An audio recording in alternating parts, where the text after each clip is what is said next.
भक्ति साधना का उल्लेख किया है।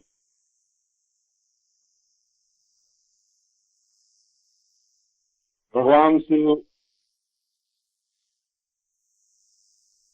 का प्रथम विवाह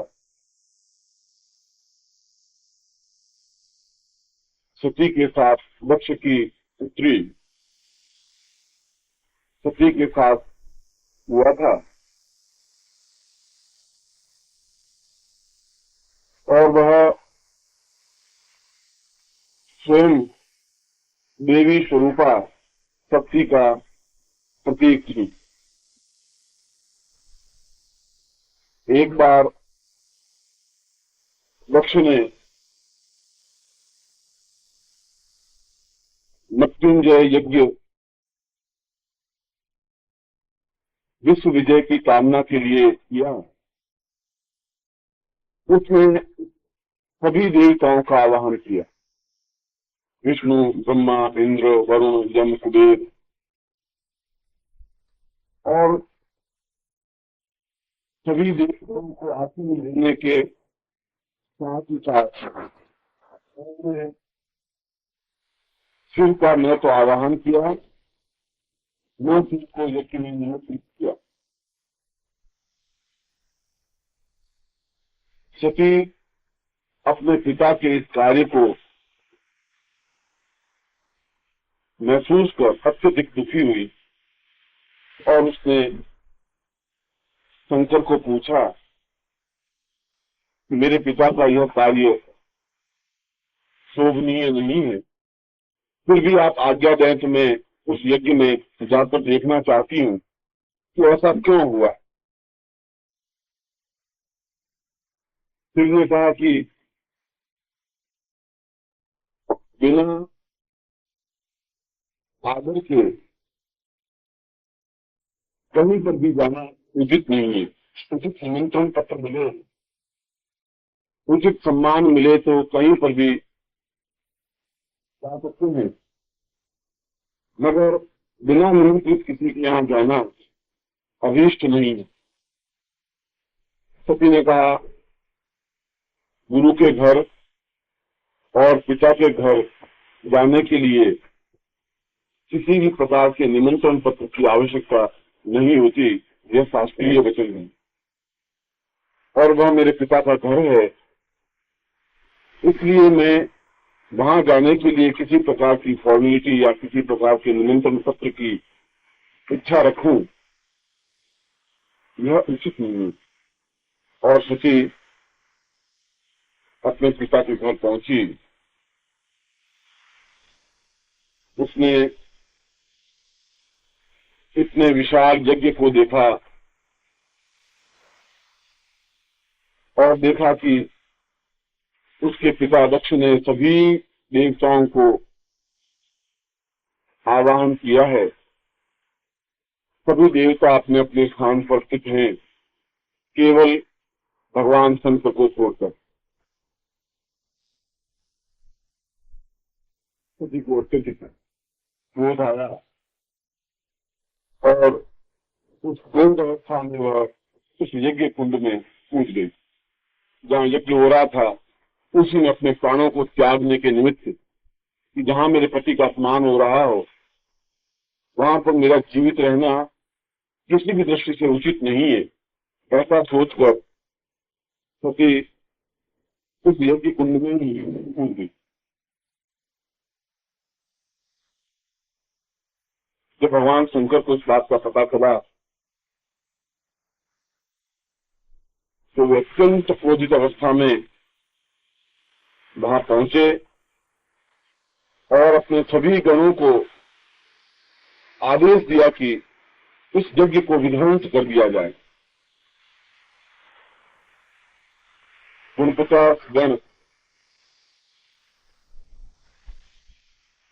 सारे यज्ञ को तोड़ फोड़ कर, यज्ञ वेदी को तोड़कर, सारे आसनों को उठाकर, यज्ञ संविधाओं को लेकर इधर उधर फेंक दिया और सती को उस जलती हुई सती को बाहर निकाल दिया। मगर इतने पर भी शंकर का क्रोध शांत नहीं हुआ और उन्होंने अपनी जटा खोलकर विशेष मंत्र आवाहन से एक गण उत्पन्न किया जिसका नाम वीरभद्र रखा गया।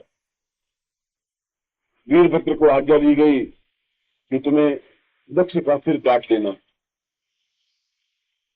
वीरभद्र ने आगे बढ़कर उस महान तेजस्वी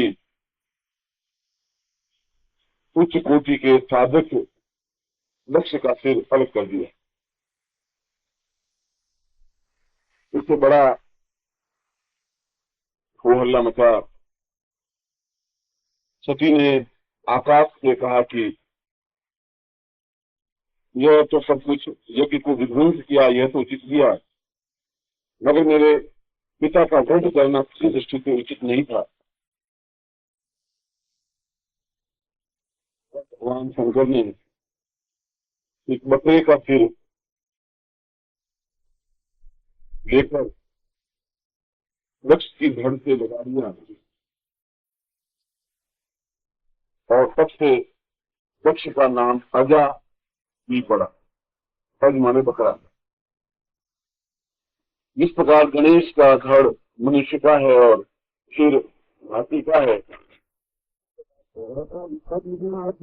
फिर बकरे का है। और शंकर ने उसी क्रोधित अवस्था में सती की लाश को अपने कंधे पर डाल करके चारों तरफ घूमने लगे, क्योंकि उनका क्रोध अपने आप में नियंत्रित नहीं हो रहा था।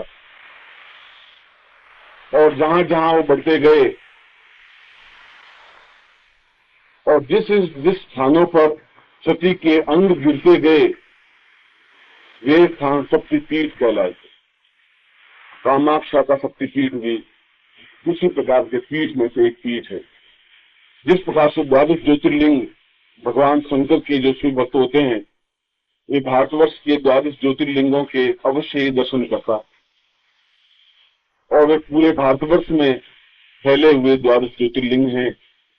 उसी प्रकार से 52 शक्तिपीठ हैं और जो शक्ति के उपासक हैं, शक्ति के आराध्य हैं, वे अपने जीवन में एक बार अवश्य ही उन 52 शक्तिपीठों के दर्शन अवश्य करता है।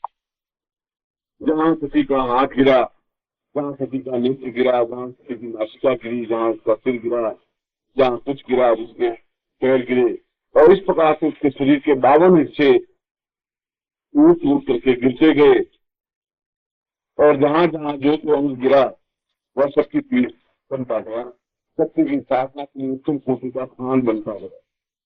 इस प्रकार से शक्ति का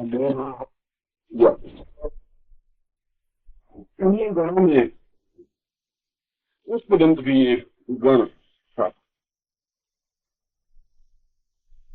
जिसने इतने क्रोधित अवस्था में, उत्तप्त अवस्था में, जब शंकर उस सती के धड़ को लिए हुए कामाक्षा, बंगाल में कलकत्ता के पास जो कामाक्षा स्थान है, कामाक्षा पहुंचे तो वहां सती का सिर गिर गया। शंकर ने कहा कि यह श्रेष्ठतम शक्तिपीठ होगा, मगर ज्यों ज्यों उसके अंग गिरते गए त्यों त्यों शिव का रौद्र रूप अत्यधिक उग्र होता गया। इतना अधिक उग्र कि उनकी क्रोध की ज्वाला से पूरा ब्रह्मांड थरथराने लगा। उन लपटों से देवता तक अपने आप में विपत्ति आशंका महसूस करने लगे। किसी की हिम्मत नहीं हो रही थी कि उसके सामने, भगवान शंकर के सामने जाकर उनके क्रोध को शांत करे। ऐसे समय में पुष्पदंती के सामने यह निश्चय कर या तो मेरा शरीर समाप्त हो जाएगा, उनके क्रोध में जल करके समाप्त हो जाऊंगा, या मैं अपने आराध्य के क्रोध नहीं होगी। उस साधना को पुष्पदंत प्रणीत भक्ति साधना कहा गया। इस भक्ति साधना के 5 मुख्य हेतु हैं, 5 मुख्य तात्पर्य हैं। पहला तात्पर्य भगवान शंकर को। नमस्कार। अगर आप सद्गुरुदेव डॉक्टर नारायण दत्त श्रीमाली जी के दीक्षित हैं या फिर आपके पास उनसे जुड़े हुए कोई भी अनुभव है, तो नीचे दिए गए हुए नंबर पर वीरल पटेल जी को मैसेज कीजिए या फिर फ़ोन कॉल कीजिए और अपने अनुभव ज़रूर शेयर कीजिए। डॉक्टर नारायण दत्त श्रीमाली जी के आत्मकथा का संकलन करने में मदद करें। धन्यवाद।